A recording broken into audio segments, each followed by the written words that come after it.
Hey guys, what's going on? Paul here. Welcome back to another Cardano live stream and some very familiar faces on the stream with me today. Delighted to be able to get everybody together once again. Once again, Pete has got the short end of the straw, but he did have an input in the time for this. We're just saying there in the new year we might try and give him a better time. But we have Farid from Dapp Central, Pete from Learn Cardano, and Josh from Late Game Crypto. I'm sure everybody's familiar with them. Their channels are in the description, just in case you're not.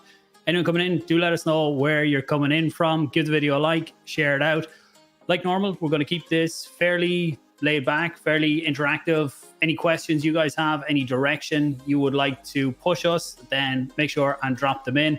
I've got a few topics, but we'll see how we go, because generally when we get into a topic, one topic tends to go for a while.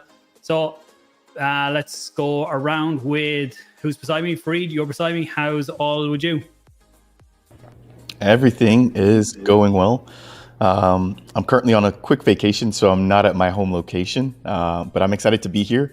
Markets are doing well. Content creators are doing even better in the last 2 months.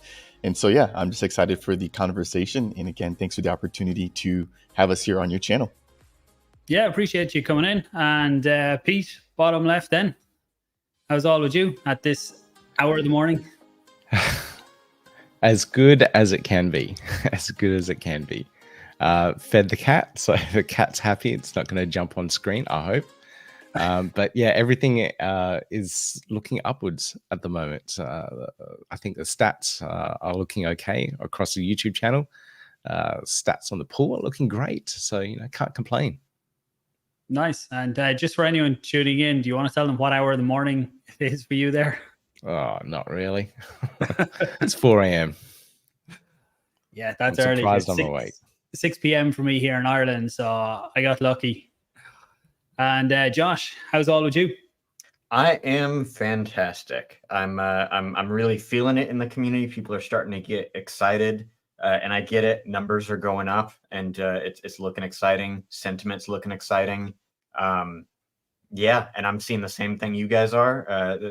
The traffic on people searching for crypto it is going up, which is a great thing for all of us. People are demanding that information, so it's good.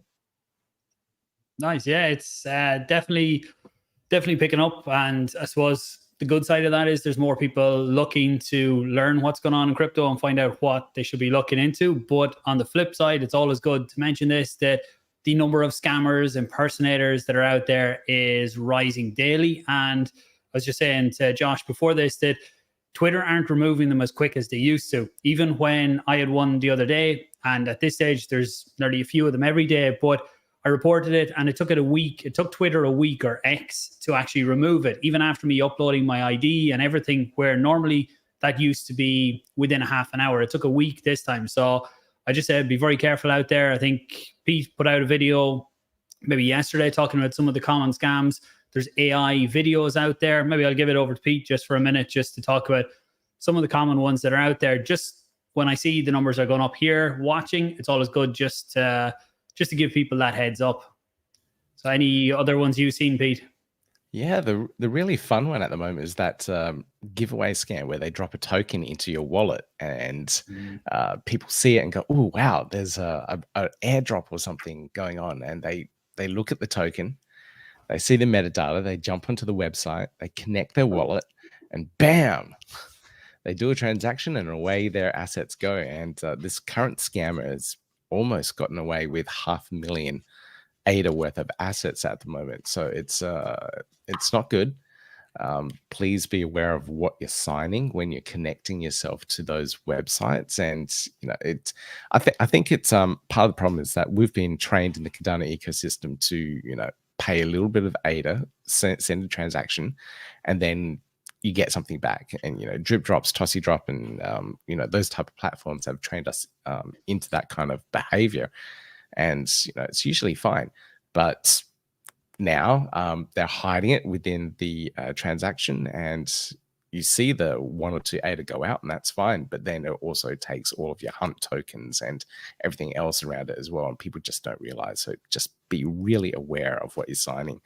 And then, like you said, Paul, the Twitter thing, I've got another one, Astro Boy Soap, at the moment.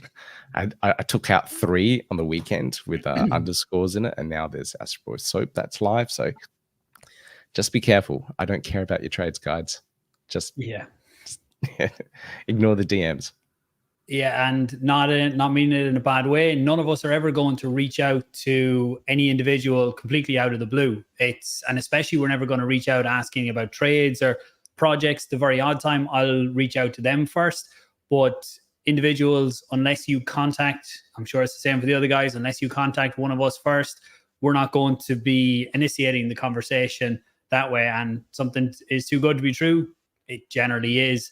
And one other thing, just to touch on what you said, Pete, about in Cardano, we're used to sending a few assets or a small bit of ADA to get something back. So it's become normal. But there's also the narrative that Cardano is safe. Cardano doesn't have wallet drainers. It doesn't have exploits in its contracts. It doesn't have wallet drainers the same way they have it on Ethereum. But what they're doing now with the wallets is they're connecting, and you think you're sending a small bit of ADA, but if you look at the details, you're actually sending out a few assets out of your wallet as well. So they would have to hard code in what assets it's going to pull out of your wallet, but there's always ways around it. So it all comes down to just be careful. Look at what's going out of your wallet. So other trends, I see definitely one that's very popular, Snekonomics. Snek seems to be everywhere right now. Wasn't on my list of topics, but current trends was where I was going to go. That's probably one of the biggest trends out there at the minute, especially bringing new people into Cardano, new eyes coming into Cardano from what happened with, was it Boink, or not sure if I'm pronouncing it right, over on Solana. Insane gains, Binance, everything, and now people are looking at what's next. And Snek is getting that attention. What's your thoughts, Farid, on that or any other trending events for Cardano? I wanted to just kind of say something about the phishing and the scams really quickly. I think again, it's very, very wise for everybody to be careful. What I've noticed, though, is the opportunity for improvements, right? And so I want to give a shout out to El Raulito from Fluid Tokens. I got to hang out with them at the Dubai Summit. And he's actually gone through quite a great length to not only, highlight what some of these scammers have been doing, but also even provide screenshots as to how some of these wallet providers can better protect the community, right? So I think it's a two-way street. Obviously the scammers are trying to abuse the community, but I think when we look at the other hand, we should use this as an opportunity to potentially see what can we do, to make the ecosystem safer. What preventative measures can we add on top of what we already have in order to make things easier for people to understand what they're interacting with, what they're agreeing to, where they're sending ADA to, what assets are coming out of their wallet. So I did want to say that. Now back over to the question that you just asked about Bonk and Solana. These things, it's almost like a crapshoot. Like nobody knew what Bonk was going to be until it was Bonk. Now some people were super early in it on Solana, and some of them were able to, I think, turn, something like $10,000, $15,000 into millions. But that's like the very, very few. And so, whether that hype comes over into Cardano or not, I think is yet to be seen. I do think that, obviously the extra eyeballs would be great for the entire ecosystem. But as it stands right now, I would not personally hold my breath. I know that, the meme coins are kind of like a gamble, right? So definitely do be careful. I would not be putting all of my assets all into Snek in the hopes that we get that bounce. But if we do, you could definitely imagine tons of liquidity, tons of eyeballs. And it seems like Snek has already kind of gotten that. As of late, I've been watching George from Cryptos R Us, and he's been talking about Snek more often. Once Snek actually hit $100 million market cap, he actually drank the energy drink, right? So people kept asking him, hey, go ahead and try the drink. And he would not try it until they hit $100 million market cap. And when they did, he did follow through on his word, and he actually did drink it. So I do think that Snek is poised to definitely make some gains once the actual full-blown market is live. But right now, given, the fact that Bitcoin does seem to be running out of a little bit of steam, it might have to just kind of take a little break. I'm not sure if we're going to see some of those crazy pumps like we did with Bonk, I think doing like, 8,000+%, et cetera.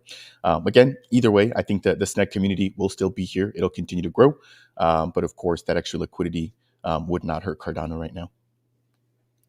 Yeah, you look at some of the trading volumes that has been coming in. I think it was 20 million ADA worth of volume maybe 2 days ago on Cardano, and then the next in line was something around 2 million. So the trading volume and interest is massive there. And after having Goofy Crisp on the channel to talk all about what they were doing, I see it as it's still a meme coin, and he said that himself, but they are trying to differentiate themselves a bit from what you see right now because of the success of other ones. When we talk about scams, I would class a lot of the ones that are coming up now as scams too, just looking to jump on the money train, take a couple of 100K ADA out of the market. And there's probably the same group of developers are launching new ones all the time. So be very cautious of the new ones that are coming out that are looking to try and jump on the hype and just basically take your ADA from you. There are very few that do what Snek has done, that build up that community, that actually do stick with the project and does have potential. But like Farid said, there's nothing guaranteed. Look, if they did actually get their listing on a major exchange, massive news for it. And if that happens with the hype, yes, there's a lot of potential there. But at this stage, it's no harm to be cautious. Josh, trends, memes, what are you seeing out there at the minute? I generally tend to stay away from meme coins just out of principle. I'm a fundamentals maxi, I guess you could say. Like I really like looking at ways that people are actually trying to change the world with blockchain. And Snek is might be becoming more of an exception to that, because I do really like Goofy Crisp and I like the community. It appears to me that the whole thing is not a scam, and I think that should be the presumption. I agree with you on that one. But yeah, I like that. I feel that Snek is trying to do things differently. I wouldn't push it. I don't own any. I'm not one to ape into something like that. But yeah, I mean, like, it's crypto. It's the free market. People are allowed to do what they're going to do, and meme coins are the trend right now. So, Pete, where do you weigh in on the trends? Or it doesn't have to be meme coins. So meme coins is definitely a big one right now. Yeah, I don't touch meme coins at all. So anytime I mention it, I'm not serious about it. It's something I don't touch, just like Josh. But one of the trends I've noticed at the moment is some new things that some DeFi protocols are bringing out. And one of them is boosted stake. I think it's going to be a thing. If a lot of stakers, delegates on stake pools would see their rewards diminishing over time. So I've spoken to some people, and originally when they got into staking, they thought they could retire on it with 4% returns. They're slowly dropping down to 3.6, 3.2, and we're going to see that drop further and further. And a couple of protocols out there releasing boosted staking mechanisms, I think, is going to be quite nice. And we might actually see more people move from just staking their ADA and moving over to some of these protocols to try and boost their rewards. And it's kind of like the simplest, easiest thing. So we've got OADA on that one, and then also Fluid Token, hopefully bring out boosted stake really soon as well. So it's going to be some interesting ones coming out, I think.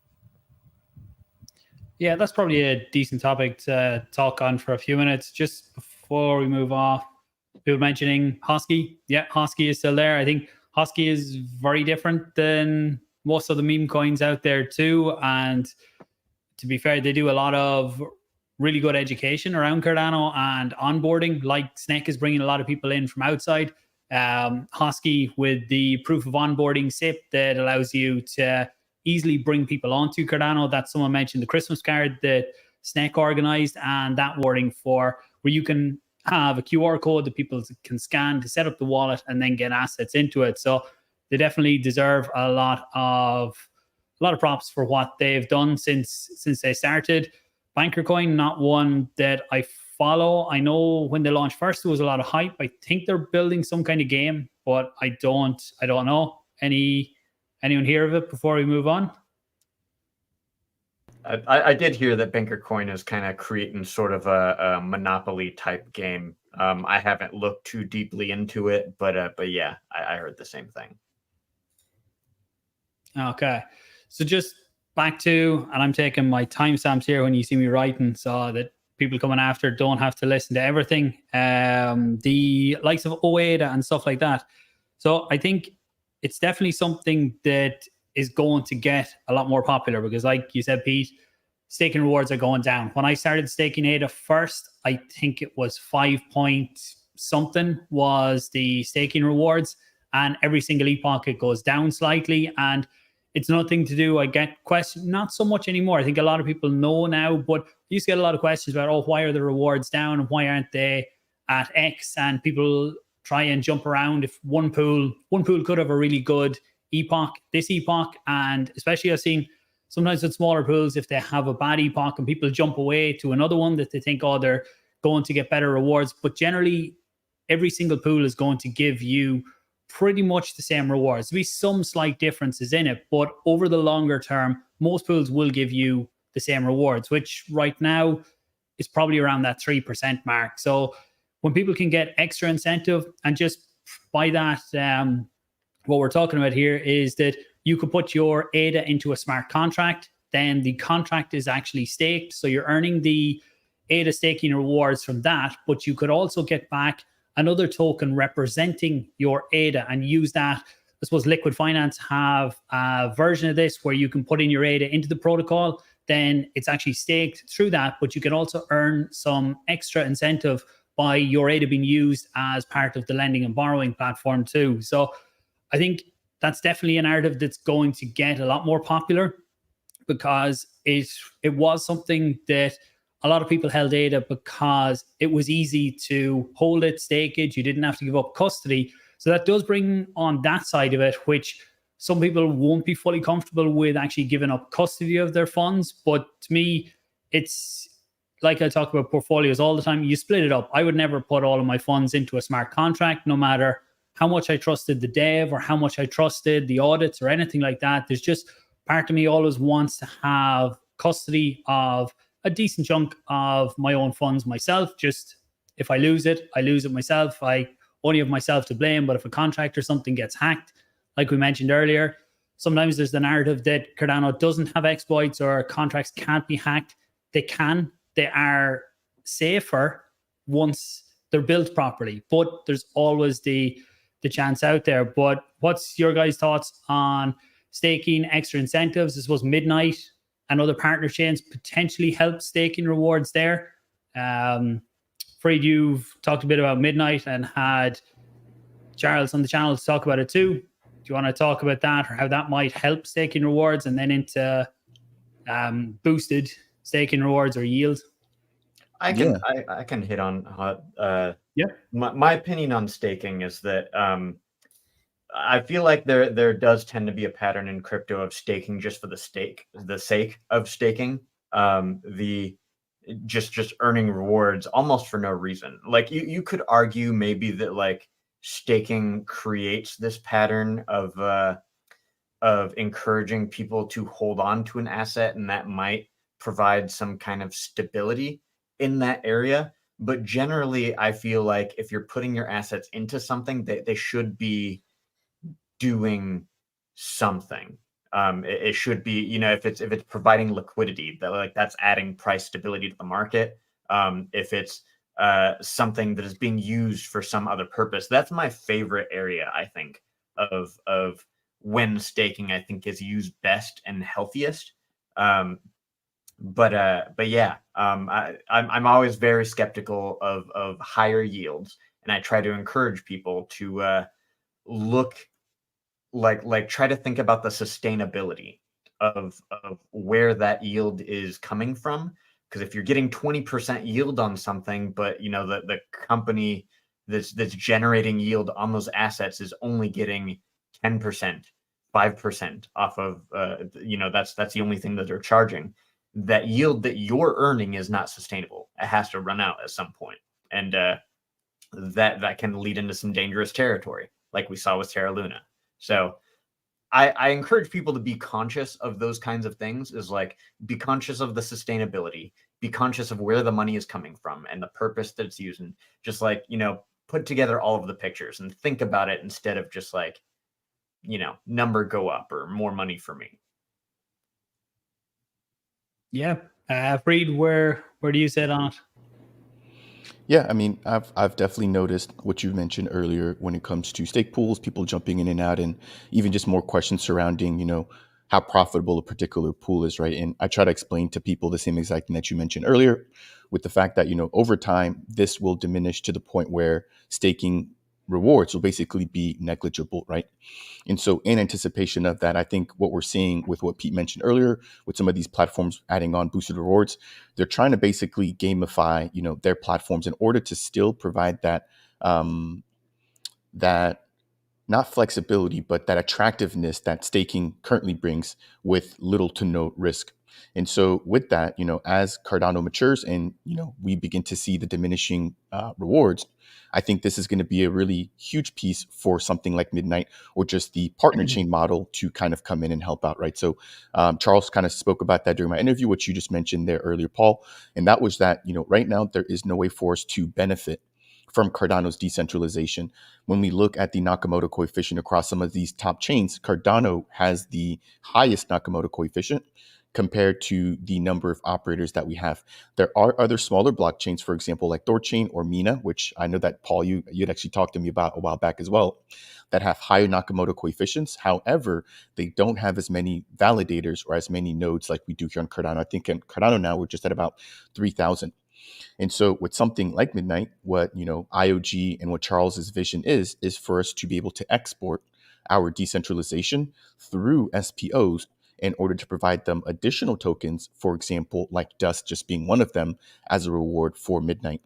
And so you can imagine, 5, 10, 15 different partners that a particular SPO supports, which then all in return end up paying them rewards in other tokens, right? Which then makes staking to a particular stake pool operator that much more competitive again, right? So I think for now, it hasn't really, the effects haven't really been seen.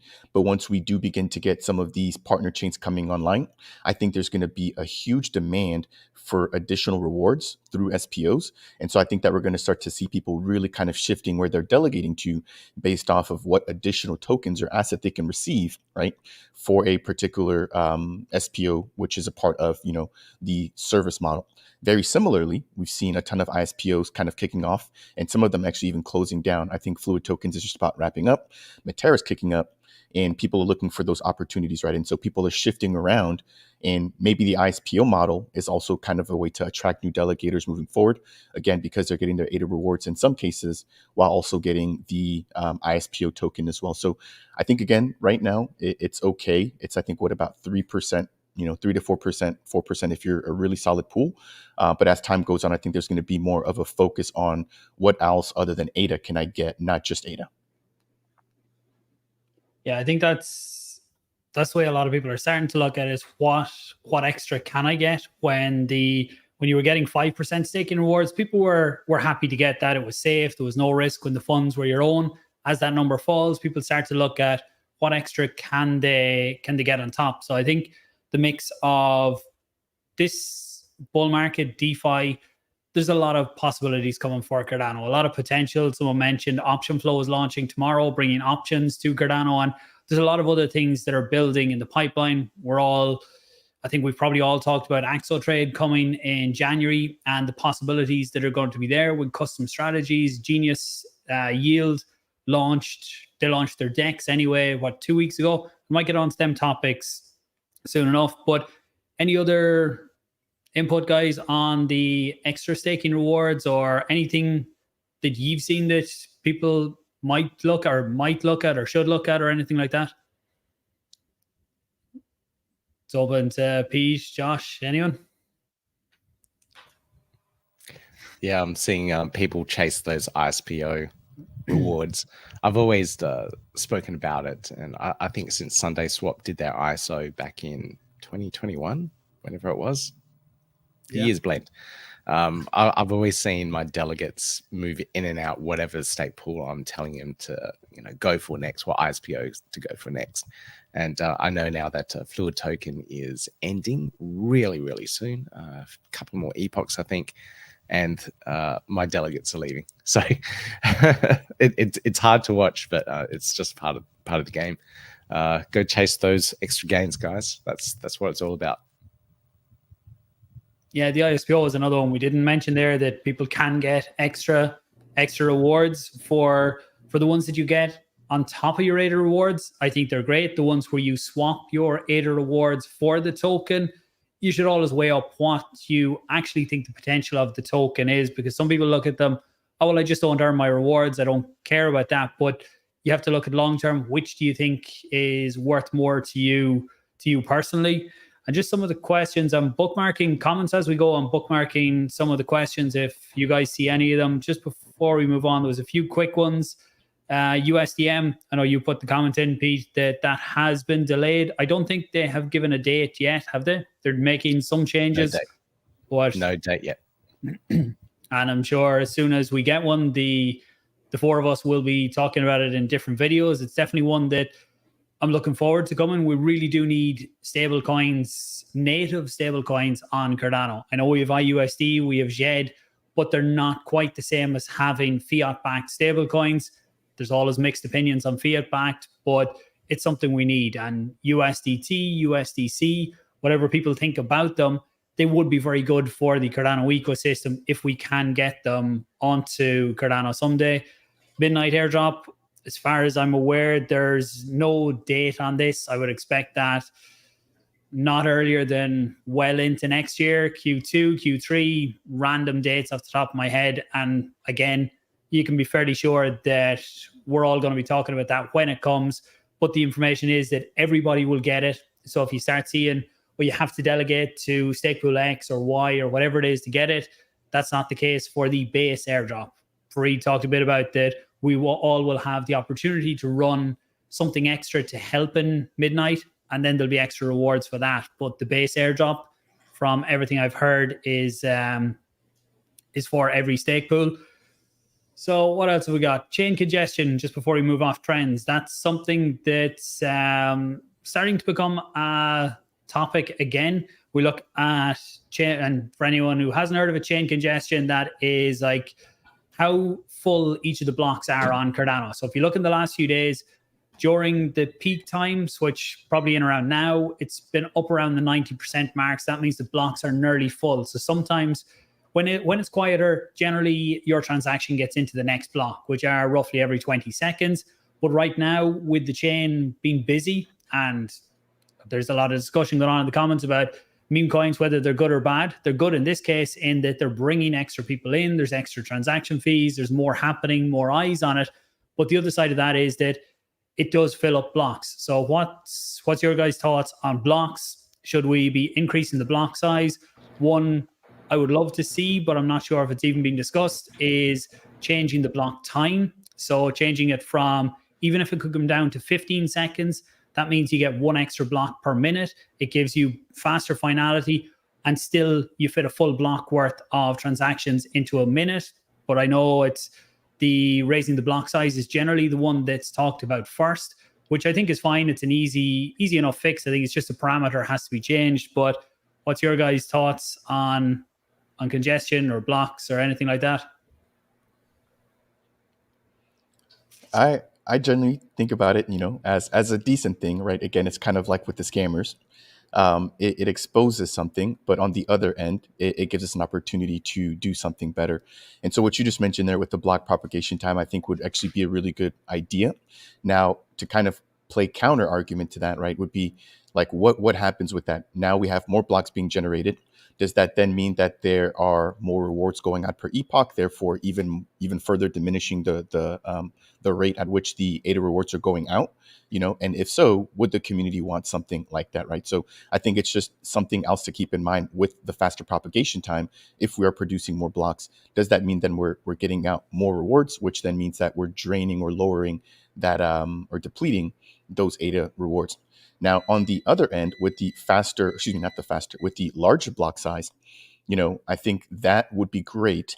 But what does that mean in terms of, let's see here, if we raise the block size, does that mean that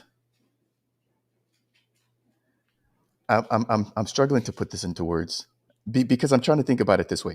Like, what's the worst thing that happens if we raise the block size? Is there a downside to that? I suppose the raising the block size if you go too big, then block propagation takes too long, and then there's going to be missed blocks. So instead of getting extra transactions into, say, if you measure it per minute and you get bigger blocks, so you get more time.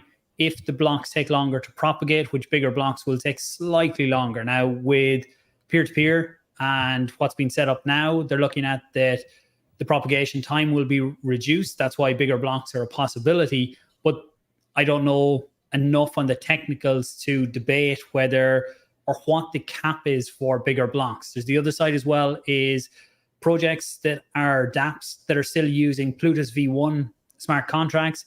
They take up far more space within a block too. So building transactions with them, which a lot of the early dApps on Cardano are still using Plutus V1 instead of either Plutus V2, which is more optimized, or Plutarch or Aiken, then you could probably get 3-4 of the Aiken transactions into what a V1 contract would take up. So that's the other aspect is, and I've seen that around the community, is people saying, should we boycott dApps that are on V1? I'm not sure I'm just in favor of that, because they were the early pioneers that built when others weren't able to build on Cardano. So they shouldn't be punished now. But I think that if 6 months time, 12 months time, they were still on V1, then I would say, look, now, yeah, we have to move to better ones. And on the block time and reducing that, I think from my perspective anyway, the rewards pot would stay the same, but there would just be less rewards paid per block. So people might look at it that off a smaller stake pool only gets 1 block per epoch, they get less rewards. Potentially they get two blocks per epoch, then you don't need just as much stake to get.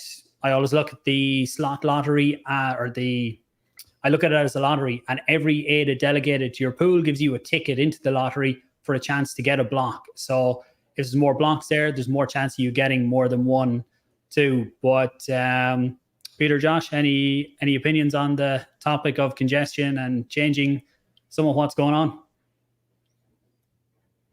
Yeah. So I'm super enthusiastic that this conversation is happening in the community. It's definitely a conversation that needs to be happening. It's a long time coming, I think, and it's really nice that like the community cares about this dialogue. That's I think really important, because I think it just demonstrates like what it is that we're all about. We're all going towards the same mission here. As far as solutions, I don't feel like there's currently a great long-term sustainable solution. It seems like, adjusting the block sizes or fee markets. I'll probably rant about that one in a minute. Or it just seems like all of these are very short-term solutions that kind of slap a Band-Aid on it and don't really provide for a sustainable long-term global financial ecosystem, which is what we're hoping to build here. I think that the long-term solution to that is further developments in the realm of partner chains and the development of side chains and different ways to process transactions. I think this speaks to the forward thinking of USDM. I've spent a lot of time in their white paper, and they can't shut up about like lean transactions that offload a lot of the data that's typically put on the Cardano blockchain. Instead, like a lot of that information can be processed off chain, and that makes for leaner transactions, and you can still do complex smart contract interactions with the blockchain if you're not putting so much directly on the Cardano blockchain. So these are some things that I think that are good things to move forward to, good things to encourage, and yeah, that point to a long-term sustainable thing. The fee markets crowd, it seems to me like a lot of the people that are in support of that think that it's the solution to everything and that it's going to fix it all, and they seem very, very like hard set on it. And that's another one of those solutions that it just seems very, very short term.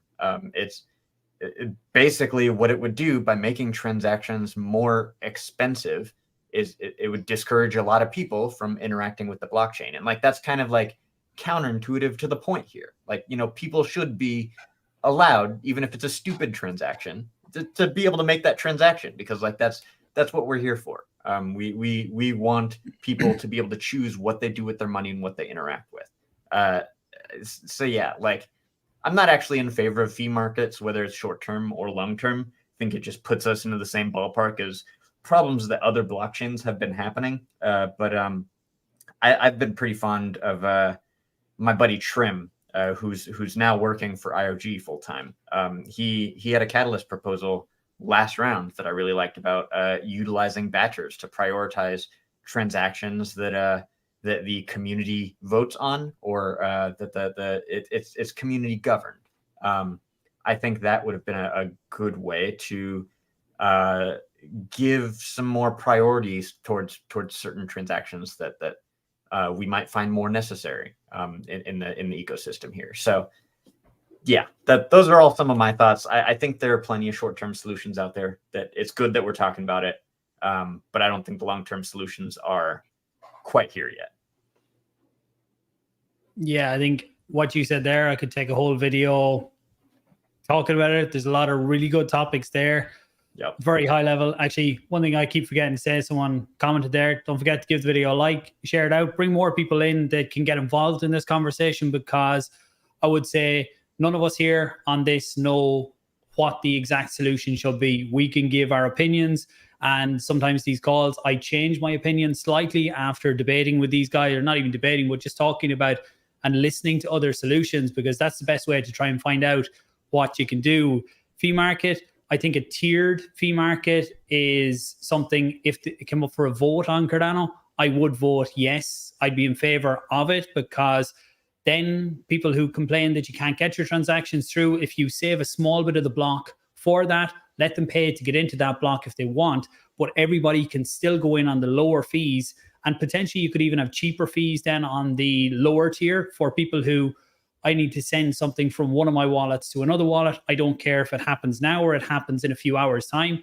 Give me the cheapest possible fee, and I'm happy to do that. And you can do things like that with the fee. But what other chains have done is, with a complete fee market, is everybody's fees rise. So if you want to get your transaction submitted, you've seen even AVAX there, which is built a lot of science behind the project too. But I seen fees of $50 and stuff like that the other day, which is crazy when the narrative of the chain is cheaper, faster fees and stuff like that. And finally, before I pass on to Pete, not everything needs to be on the layer one. Someone mentioned there about Solana and the bloat that is there. When we can get things like ZK rollups and different solutions, and even more important, the UI on top of that and the UX on top of that for the user, that they don't even necessarily need to know that they're not interacting with the layer one for Cardano. Milkamada's wrapped smart contracts have potential there. I think right now you still need to sign 2 transactions to get that to work. But things like that in the future, I think, will really help with Cardano too. But Pete, over to you and your thoughts on where we are, congestion, scaling, that type of thing. Yeah, and disagree with everything I said if you want. No, good, good. Always worried about block propagation times, tweaking around with blocks and pool parameters. Always change those things. I think we just need testing just to verify whatever we're doing, and a lot of testing around it anyway. Like increasing block times, yeah, that's possible. I think we still have headway for that. Most blocks propagate really quickly anyway, so we should be okay. The increasing block size, people are going to hate that if they're still using dataless. We can have slightly bigger blocks, and if you increase block time as well, it's going to take longer to sync. We do have Mithril for us, state pool operators, to make it a little bit faster to sync, but I don't know how dataless is going to handle that. I'm still getting complaints about how long dataless takes to sync, so we'll see what happens around that. The other thing that you were saying, what was it? What else was I saying? Fee markets, and there was off-chain layer 2s. Yeah, fee markets. I've never been a fan of the fee market concept. I know Sebastian from Milcometer has always spoken about it and is very vocal. But I don't know. I'm on Cardano because of no fee markets. I like how it is. I like that one simple transaction, just my transaction going through. Yeah, it's just how it is and how I like it at the moment. So I don't know if anyone's going to fly with that. Then the other thing was the boycotting of V1 apps that we were talking about a little bit earlier. I've got no idea which apps are on V1. I wouldn't be able to boycott that. Like, how is that going to work? If I don't know what's on V1, I'm pretty sure anyone out there that's using these dApps wouldn't have a clue either. So boycotting, I don't think will work at all. The other aspect, though, is dApps will need to optimize. And what you guys were saying before with the off-chain batches, taking a lot of this stuff off-chain as opposed to doing it on-chain with what AXO are doing, I think they're all very, very valid points. And a lot of these dApps will have to upgrade and optimize their transactions to make it all fit and work with the amount of load that we are going to get in the next bull run, especially, now if we're seeing 90% block size full at the moment, and we're nowhere near a big bull run. What it's going to be like when the bull run actually hits? It's going to be really, really busy, and dApp's got to be prepared for it. Yeah, I think this is good testing ground. I know some people, if you looking at your portfolio for the last 2 or 3 weeks, you might feel that this is what a crazy bull run is. It's a nice warm up to what those who've been around from the last bull market, and some of the stuff that happened there was just insane, and it was more prolonged. So this is the warm up. And just before we go off fee markets, just on this here, saying that it would be good for SPOs, unlike proof of work chains where whoever mines the block gets to keep the most rewards out of it. It's not like that on Cardano. What happens is all of the transaction fees for the epoch go into a pot with the funds that come out of, I always mix up the terms, not the treasury, but the lump sum that's taken out every epoch for rewards. That's mixed with transaction fees. 20% of that goes to the treasury then, which Catalyst pulls from, and eventually builders will too. And the 80% goes to everyone staking. So it's not SPOs that get anything extra on that. Obviously, if there's more rewards being paid out, depending on fees on the pool, they might get slightly extra, but they don't directly benefit from the higher fees. What else have we got here? Trim must have heard you talking about him, Josh. About a minute after you mentioned him, he jumped in. So decentralized storage. What's this one? Next big steps for scaling and blockchain to full retail utilization. Trim is probably the guy. Maybe we'll have a chat fairly soon, Trim. You can come on and talk about that and your thoughts around that. How could decentralized storage be used as part of the storage for the blockchain? Cardano right now is small, but if we keep pumping up the block size, then it's going to creep up. It's going to get bigger and bigger over time. I know we still have lots off chain, but even that will get bigger. But that could be a topic, or anyone on the panel have an input on it? Well, I did see Navjeet from Ayagon, who was in the chat earlier, so he might also be a good person to bring up here. I did want to briefly take a look at another comment that came in at about 12:27, so about 20 minutes ago. And this is from Leon Moore, and he says, if anything, I think Cardano could do a bit more peacocking and get more attention. We have the best fundamentals in the space, yet people seem to be more aware of Solana. This needs to change. And this really stood out to me. So if I could just get just a second just to kind of talk about this. Yes. Again, Leon, this is a good point. Yes, people talk about Solana. We know that, obviously from a decentralization standpoint, uptime standpoint, Cardano beats them hands down. Yeah, Cardano doesn't seem to get the same amount of love. And I think it's just because of the approach that we take, again, being slow, steady, and methodical. And sometimes it does tend to kind of put us in the back of the line. Whereas I'm noticing, right, on platforms, for example, like Solana, you have a lot of these airdrops. For example, Jito just had one. I think Pyth, an Oracle platform, also just had one not too long ago. And all you basically had to do was jump on the platform, stake a little bit of Solana or just interact with the protocol, and you basically got free money or free tokens, right?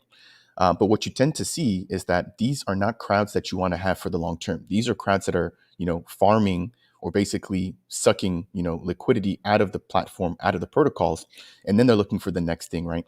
When you're dealing with Cardano, we should have the mindset that we want people to be here for the long term. Even when there's the bear market, we should still want people to be utilizing these protocols. It shouldn't be something where it's like, hey, I'm launching a platform, I'm going to allocate X amount of tokens as an airdrop or just to give them away to people in order to attract people.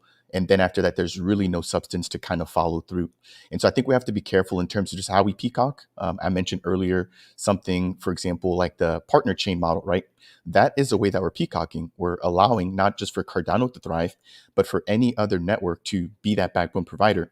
Again, it doesn't look as sexy as, an airdrop or free tokens, but I think over the long term, that is the way that we should be approaching the peacocking per se, right?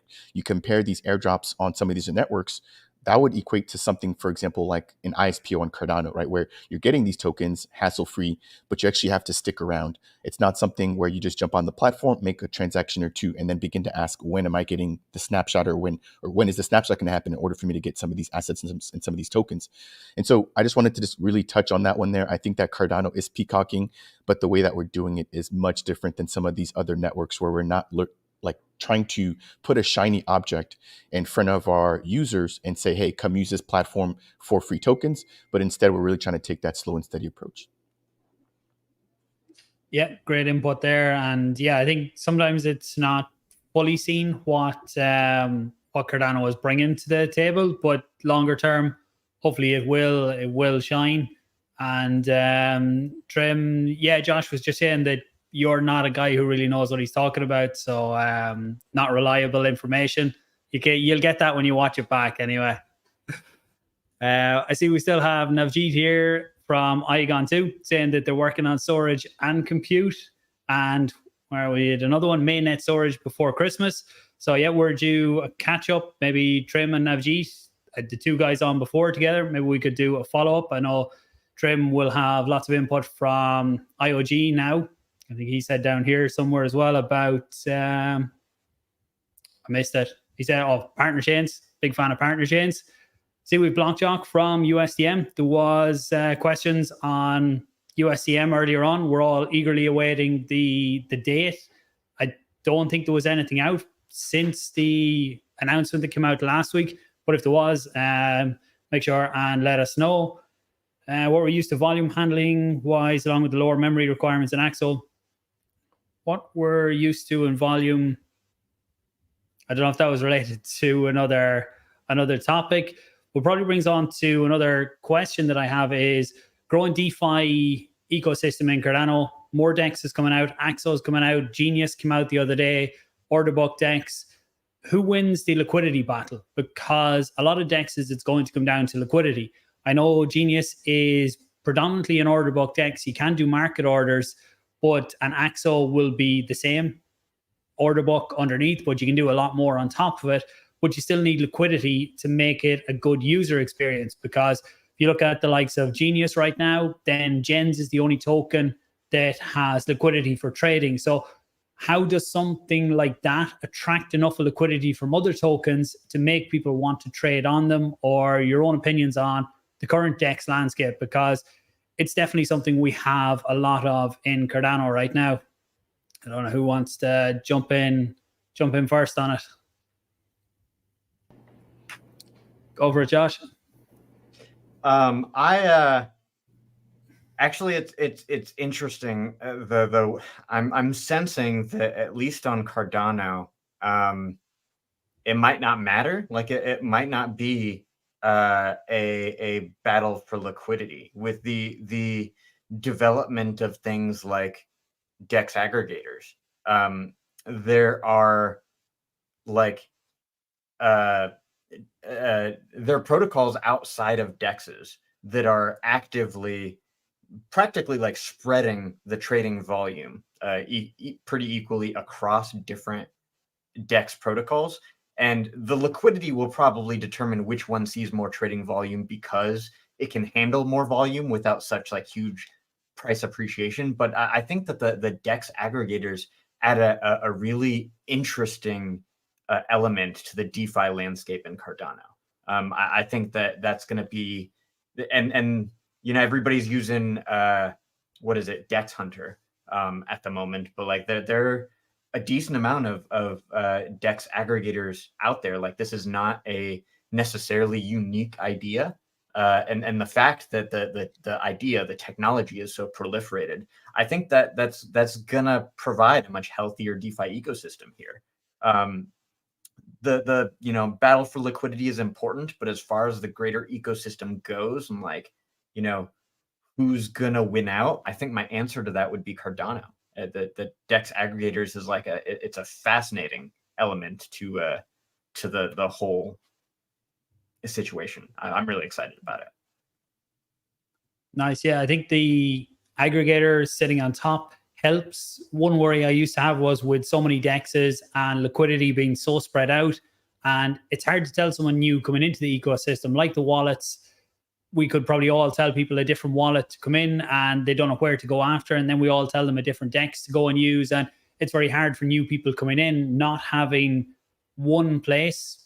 None of us like centralization, but having one point that's agreed upon to send new people into. So I think they definitely help in that aspect. In terms of providing liquidity, it's going to be interesting to see going forward, and to get your opinions on it as well, is in the deck side, do we keep pushing down the AMM route, which is the likes of what MinSwap, SundaeSwap, Wing Riders, Fi all started out with, or will we see more of a push to Orderbook dexes? Because Orderbook dexes are easier to do on Cardano compared to, we pull the AMM model from EVM, from Ethereum and other chains as well, that they started it over there. I do personally like it. There's always liquidity there to go in and use, but you do have other aspects. Then you need yield farming to encourage liquidity.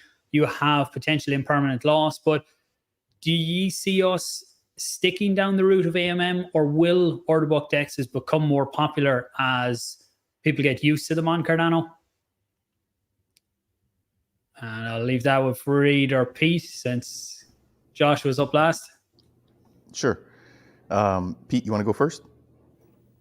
Sorry, I was having a coughing fit. Yeah, I think Orderbook dexes are going to be a larger player. It's what a lot of people in the traditional TradeFi space are used to with the order books. But I have no idea how Genius Yield is going to attract liquidity without a liquidity pool. Maybe they have something up their sleeves with how they are doing their liquidity model. But I just can't see it at the moment. Me just putting in particular assets at a particular price for trading and having that automatically matched. I don't know if it's the right approach for me. I'd like to put my assets into a pool of some sort, potentially still have those assets, and then just picking up transaction fees across it. So that's the way I like to play with my liquidity and assets. And I just Genius Yield just doesn't have that at the moment. So attracting that liquidity is going to be a little bit difficult. Same with AXO. I'm not sure that on their plans on doing that either. I know they do have that bigger liquidity seed event coming up, and what they're going to do with that afterwards and how it works on their platform, I'm not entirely sure. Perhaps Josh or Farid have some ideas and concepts behind that. Just before I move on, Big Pay is watching, another Cardano content creator. Really appreciate the super chat, man. If you want to drop on for the last 5-10 minutes, whatever we're here for, drop me a message on Twitter. I'll send you the StreamYard link. If not, let's catch up soon to do a stream too.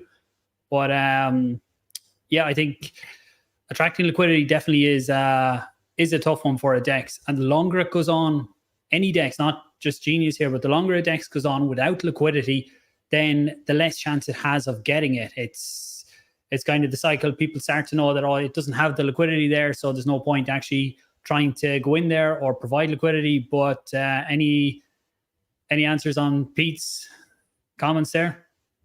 Yeah, you know, I really like the way that Wi-Fi is approaching things.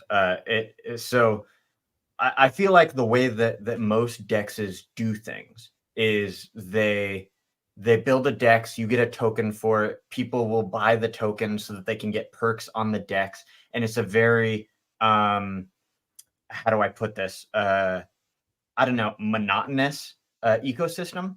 But the way that ViFi does things is they build into it extra perks that add value to the ViFi token with their auto harvester that they're building, with the partnered hedge fund that they're building out in Australia.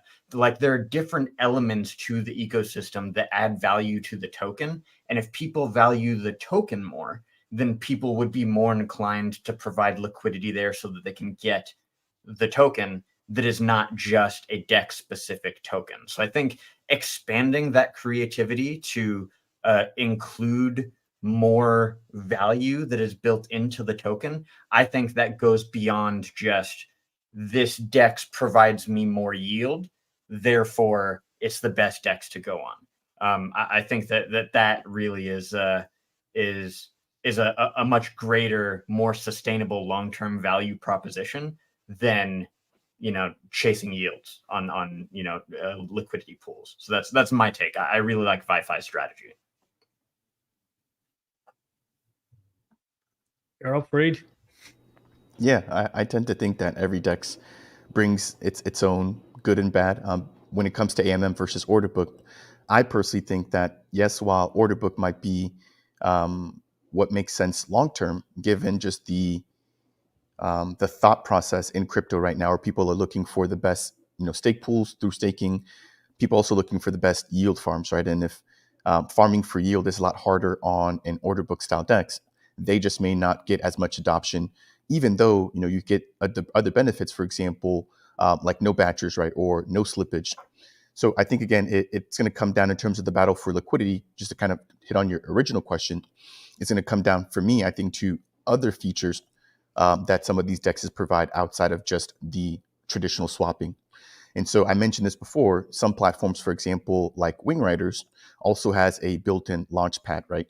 We've also got platforms for like MinSwap, which also have their liquidity bootstrapping platform. We also have, for example, something like MusiSwap, which is now integrating their DEX aggregator. And so I think, generally speaking, these platforms, when they have some of these other things outside of just the regular token swaps, that introduces additional utility, but then other ways to also do revenue sharing. So I think one of the things that the Genius team does have going for them is going to be the revenue sharing, right? Very similar idea to what the ViFi team is doing with their bar, where you're able to stake your Gens tokens, and depending on how well the DEX does, you're then distributed those rewards as well, right? So I think it's going to be more than just the DEX interface itself, more than just the swaps, but it's going to really come down to what other things does the platform provide that can then also provide revenue back over into the user's hands or the governance token holders' hands. But generally speaking, I do think that AMM right now is doing a lot better than Orderbook style. And I think that's mainly due to the fact that there's a really simple, obviously there's still impermanent loss that could happen, but there's a pretty simple way to yield farm through the liquidity pools.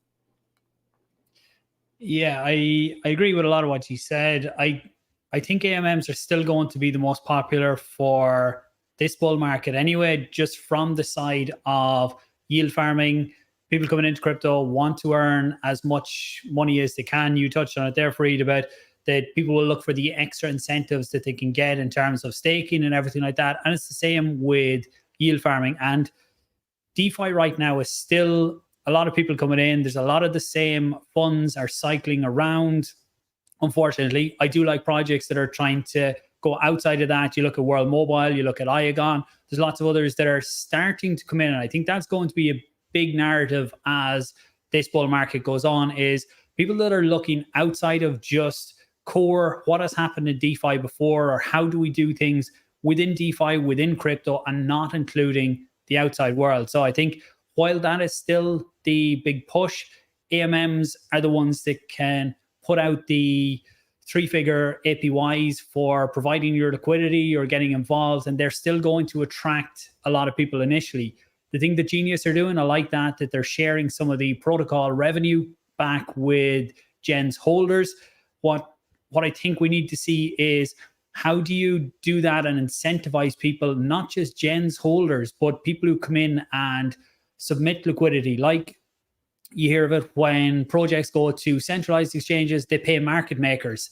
So they pay market makers to be in there and actually trading on the centralized exchanges. So I think we need to look at that type of thing as well. But can we incentivize not one entity to be that market maker, but can we use like what gens are doing, taking some of the fees, giving it to gens holders, but give it to people that are providing liquidity on multiple different pairs? And by liquidity, I don't just mean in AMMs, I mean in putting in buy and sell orders, maybe putting in your limit orders that are, if you put them in within 5% of the current market price, you get higher rewards, or if they're within 10%. And that's just random ideas off the top of my head. But I think they're the types of things that could help build up the order book style as well, to compete with AMM for people who are looking for the extra incentives on top of everything else. Yeah, to add to that, I think there's a couple of things that Genius Yield I probably should mention as well. There's the fee sharing thing.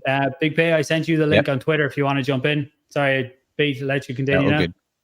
The interesting thing with the Genius Yield side of things is that the fee sharing doesn't just collect Gen's token as a reward, it collects any of the tokens. So if like Snek goes crazy on Genius Yield, you'll be collecting Snek as well as a reward, and it'll be in your interface so you can claim and trade back or whatever it is. They also do have the market maker bot, which I haven't seen in action yet. So for liquidity providers, if you want to use that market maker bot, you'll be able to provide liquidity that way. And provide liquidity into the certain aspects of wherever things are trading, and then earn some fees and whatnot from that. So maybe that will be their liquidity attraction, and the way that they bring liquidity to the DEX through their market maker bot. That will be open source from what I've been told, but I just haven't seen it in action. So I don't know when that's going to come into play. So it might be a little while before we see the type of liquidity come in like that. Yeah, they're smart order routers. I haven't tried to set one up yet, but I know they are out there. The code is out there for anyone to set them up now at this point. So if there's anyone watching from the technical side and wants to get in and try it, I think it's there on their GitHub or definitely on their site. You will get some links. And this is an important part too that Martin mentioned, I think. So you don't lose your ADA staking rewards when you set up on the likes of Genius Yield.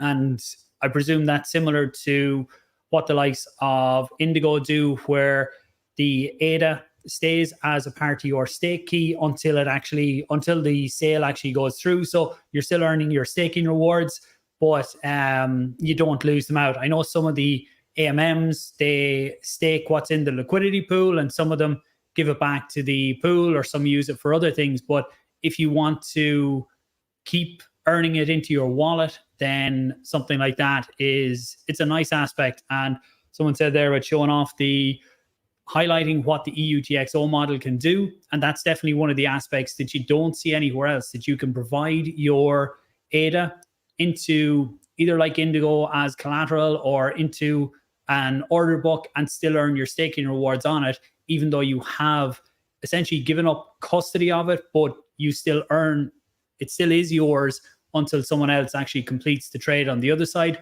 or with the likes of Indigo, if your collateral gets closed out. And I know we're on the hour now, so guys, if any have to drop, then no worries at all. I appreciate you coming in. I'm probably going to stay on for another bit, see what questions come up. I don't know if Big Pay is coming in. We'll give him a little bit of time, but if any have to drop, then no worries. But happy to stay on chatting if there's any topics you have.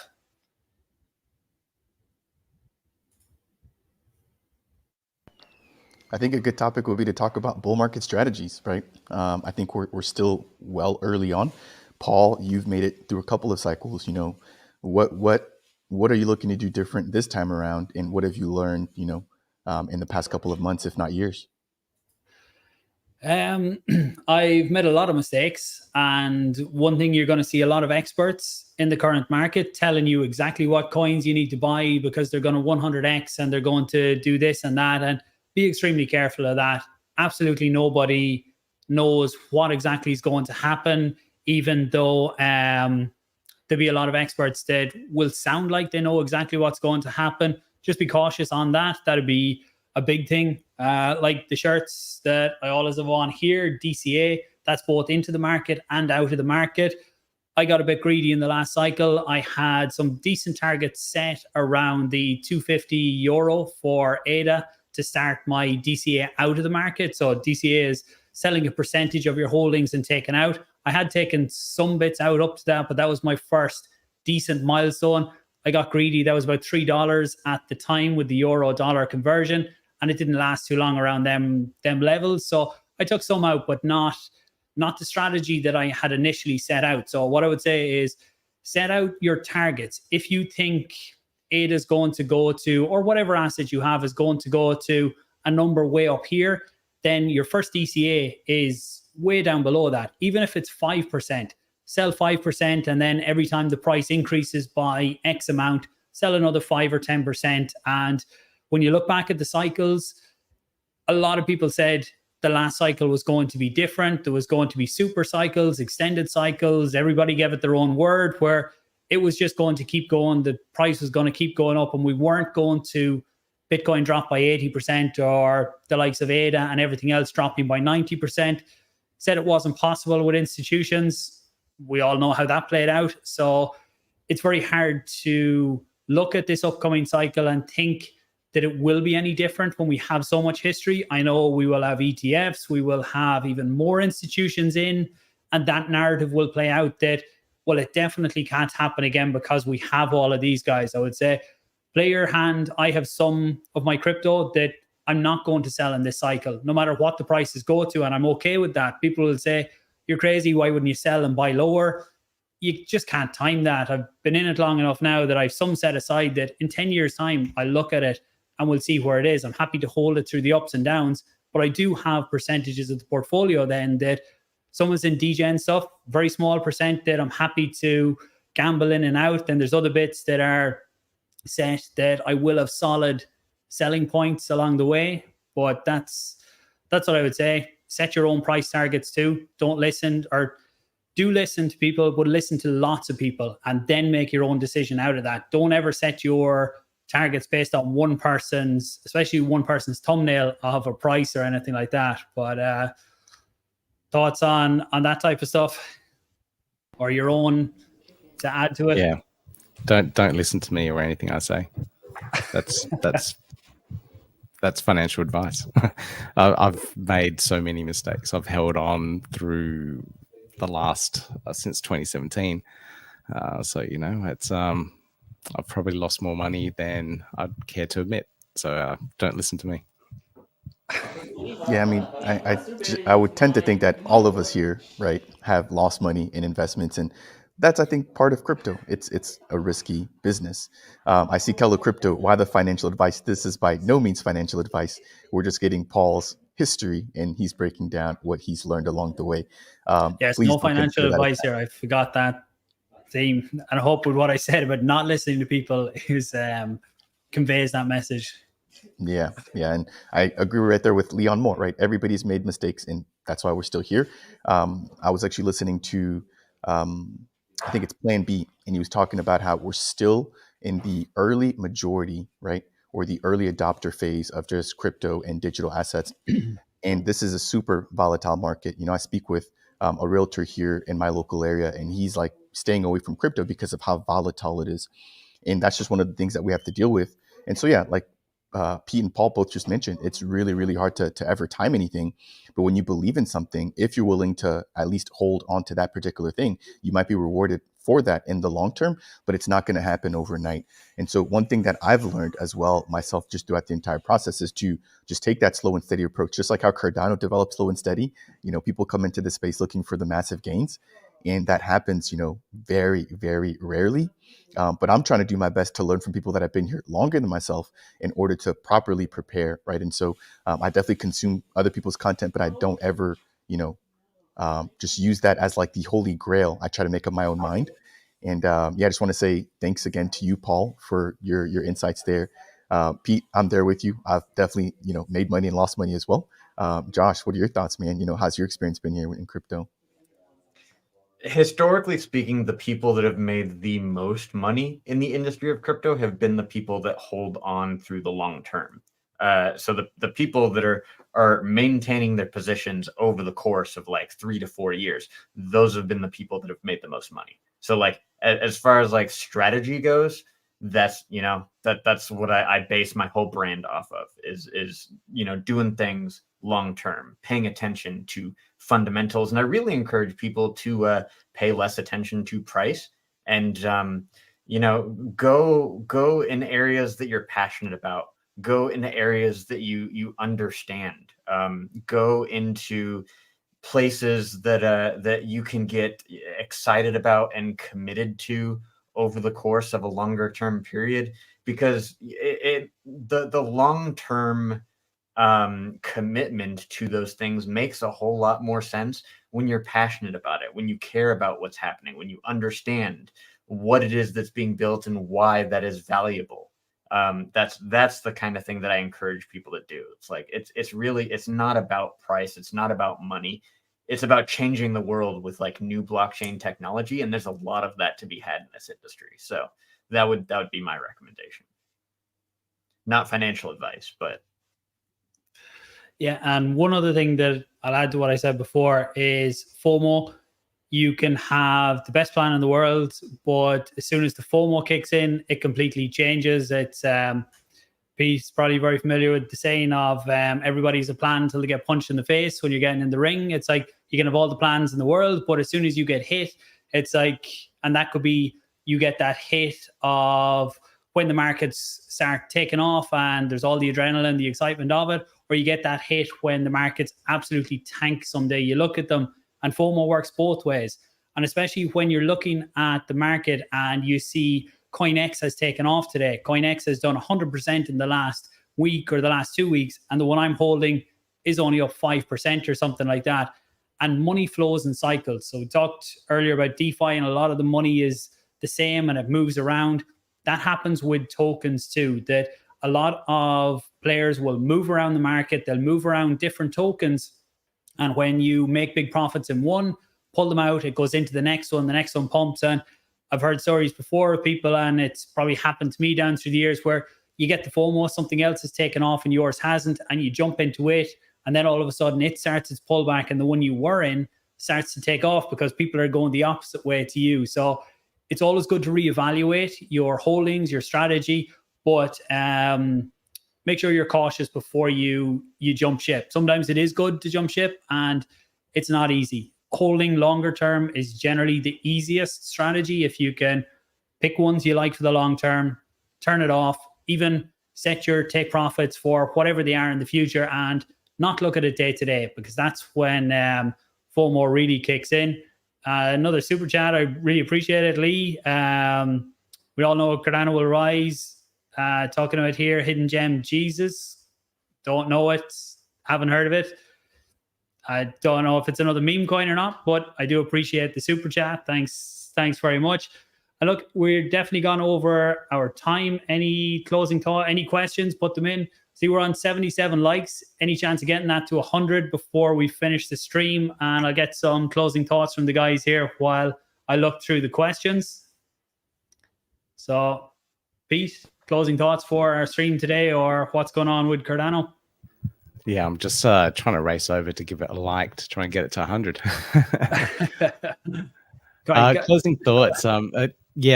Hopefully we can see some more of these protocols launch. And, I think that's the coolest thing I'm seeing at the moment. There are so many things launching, so many devs building some really cool things right now. So it's the ecosystem's completely changed. Like a year ago, people were still struggling. The tooling wasn't there. We didn't have all these DCLs out there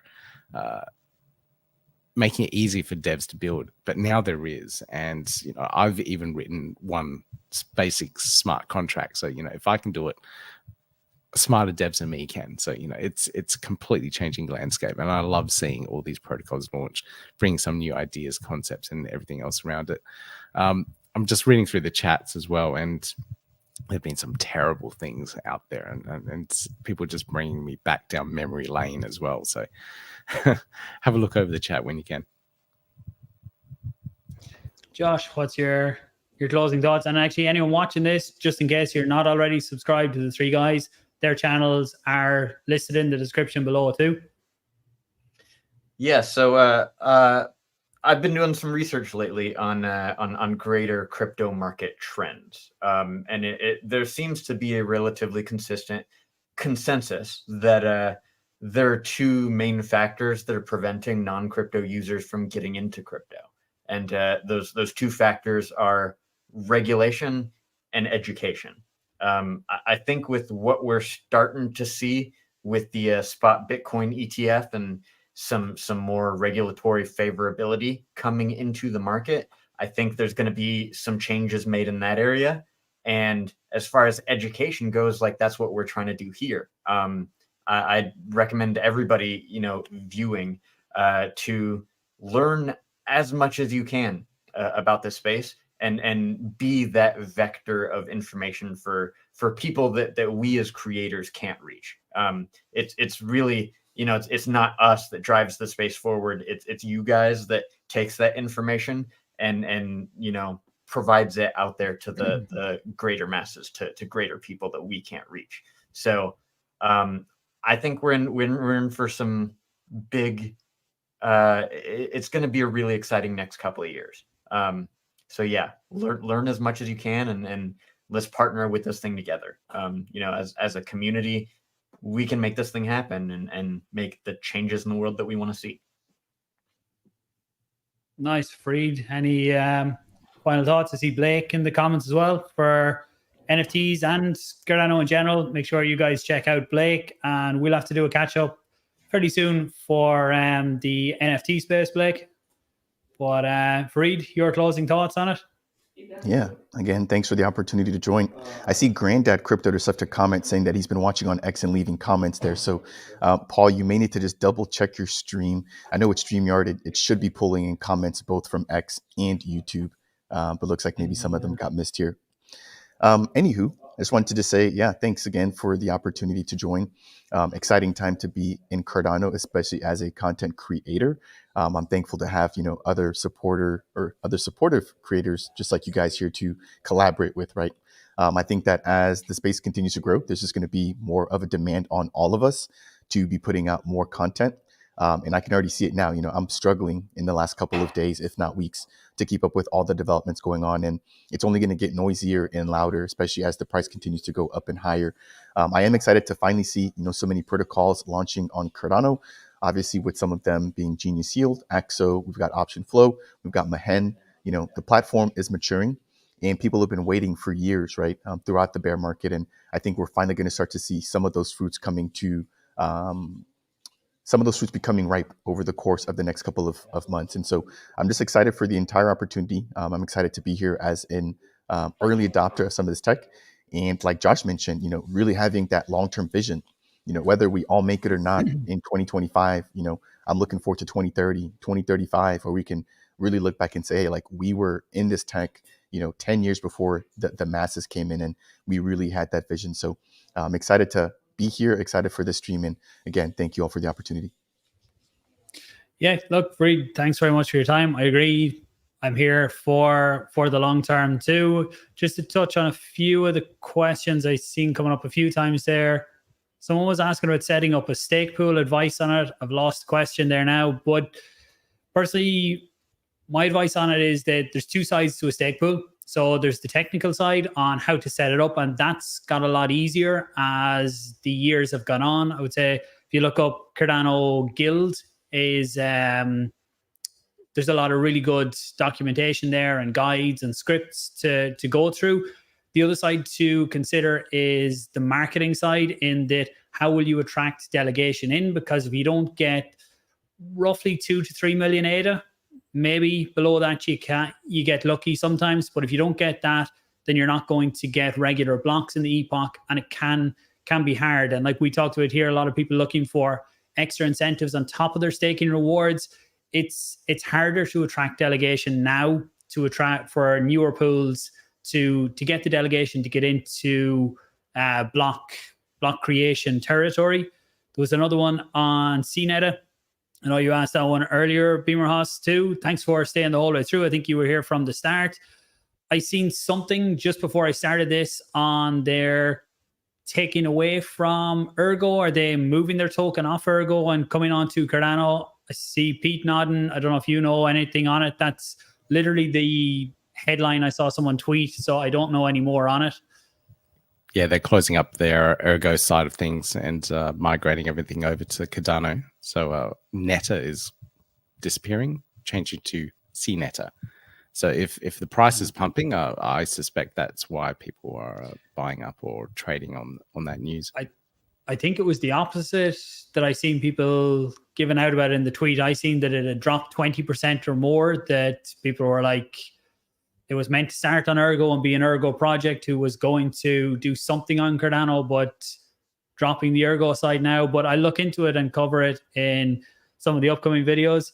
And Grandad Crypto, every comment does count. I looked over on Twitter there. I can't see it. Normally, I don't really follow them. I seen that StreamYard picked up some of the comments here, but I look into that for the next one. StreamYard here just automatically streams to, I think, Twitch, YouTube, and Twitter we should be streaming on right now. I think I've covered most of the questions here. I appreciate everyone that joined in, the guys that joined me here, Pete, Farid, Josh, really appreciate your time. Enjoyed the conversation as always, and we'll try and not leave it just as long the next time. At this stage, it's going to be after Christmas, but early January, I think, 2-3 weeks time, let's schedule our next one. Maybe that'll be a review of 2023, looking into 2024 for Cardano. And I see we hit the 100 likes. Thanks very much to everyone. Appreciate it. Subscribe if you're new, and the guys' channels are below. Take care, guys. We'll catch you all soon.